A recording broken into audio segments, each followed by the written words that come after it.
What started off as a comic line to bring in new readers without the baggage of continuity became the origin story for one of Marvel's biggest villains.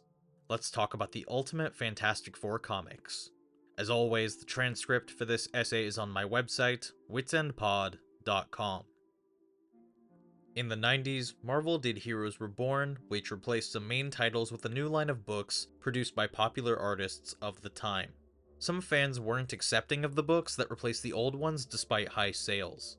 This time, Marvel kept the main books but added the Ultimate Universe, which wasn't bogged down by decades of continuity.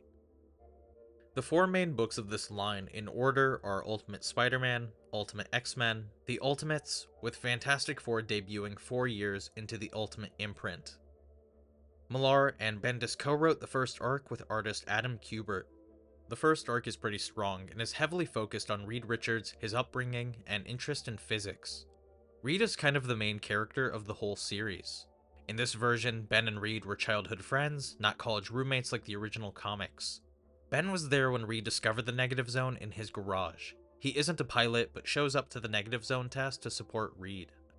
In this universe, Victor sabotages the experiment by changing the coordinates, claiming he was fixing Reed's work. This run is not rooted in the space race, so exploring another dimension is their way of modernizing the story. At first, Ultimate FF feels less like a superhero comic and more like a sci-fi exploration story. The superhero themes only kick in later on. They don't even get the FF name or logo until issue 21. Sue Storm is a biologist in the Baxter Building, so she and Reed bond through their areas of expertise.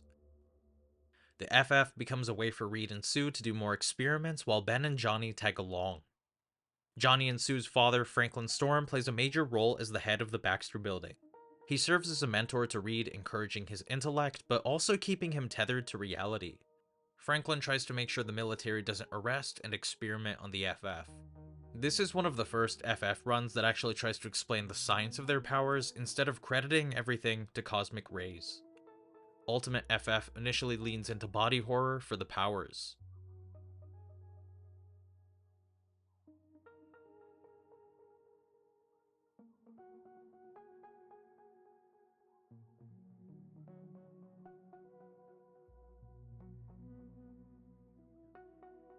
Unlike the 60s origin, Ben has the most nonchalant transformation.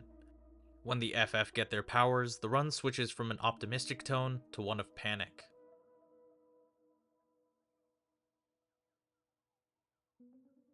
Doctor Doom arguably gets the biggest change from his original counterpart. First off, this one is Victor Van Dam, not Von Doom. Also, instead of being a master of science and magic, this Doom's entire body changes to an insectoid look. He's not wearing armor anymore, that's just what he looks like now. Yes, he also does have poison breath. He's a skilled engineer who builds weapons and has this weird tattoo gun that can mind control people. This is probably the most shallow Doctor Doom depiction.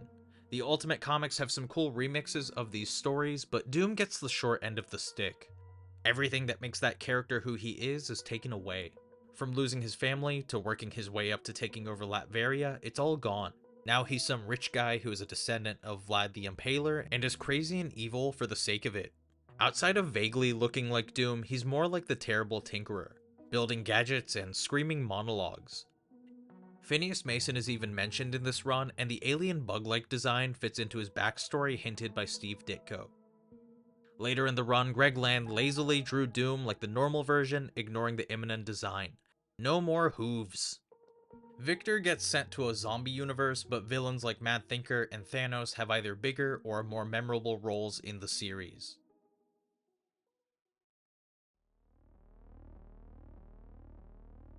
When Millar returns to the book for issues 21 through 32, he's paired with Greg Land. What is there to say that hasn't been said about Land's output? Land's pages don't really have fight scenes. There's very little sequential storytelling. It's mostly static poses, and the pages feel more like snapshots. There are some zombie scenes that actually look like he put effort into them. The most obvious example of his Landisms is when Sue or her mother appear on a page, because it looks like it was traced from porn.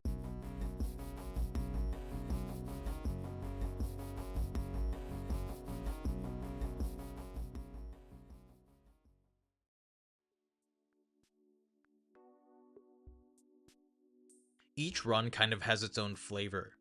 The first arc with Bendis, Millar, and Kubert is a strong start to the series and is more optimistic, where Immonen and Ellis's run leans hard into explaining the science of everything. Dave Stewart is the colorist for the first 18 issues. I'm also mentioning him because I haven't forgotten about the BPRD series I started. Millar returns for an early 2000s edgefest that has time-traveling Skrulls, the worst depiction of Namor, and the random inclusion of Alicia Masters who barely appears in the series. Each arc is more of a test of Reed's optimism. When he makes contact with another universe, Reed thinks he found someone who looks like classic Reed Richards. The twist is admittedly clever, teasing a crossover between Ultimate and main universe Reed. It turns out to be much worse. The zombie FF turns out to be this universe's Frightful Four, one of the major events in a long list of disappointments for Reed. Namor in this series needs to be launched into the sun. Mike Carey's run leans into the more cosmic elements of the FF. He's teamed up with artist Pasqual Ferry, and they become the main team for most of this run. While they don't try to explain the science, they try to lean into 60s and 70s cosmic storytelling, bringing in Silver Surfer, Psycho Man, and using Thanos as the main villain of the series.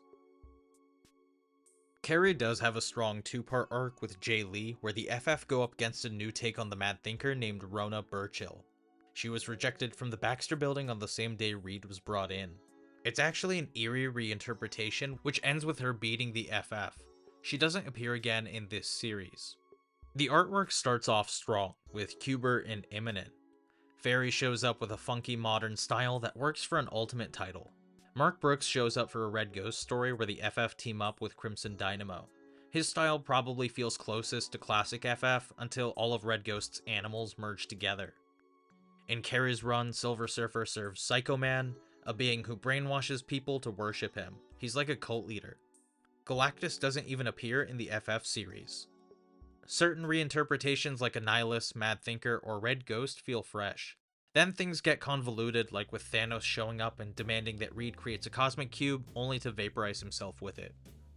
Carey leaves near the end of the series, and the artists start rapidly changing. Some top cow artists take over, and sometimes there are 3 inkers per issue, like they were really trying to get these books out on time. The run does fall apart near the end. They follow up Thanos with Agatha Harkness and the Salem 7 and a cliffhanger ending. It's frustrating, especially with superhero comics, when readers want to read one title, and now they have to check out an underwhelming edgy crossover to get the ending.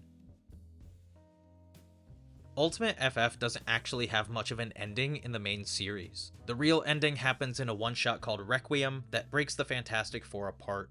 After the dreadful, edgy Ultimatum crossover, Sue rejects Reed's proposal, Ben ends up joining S.H.I.E.L.D., Johnny leaves the country, leaving Reed to move back home where everything started. Also, Reed proposed to Sue during Franklin Storm's funeral.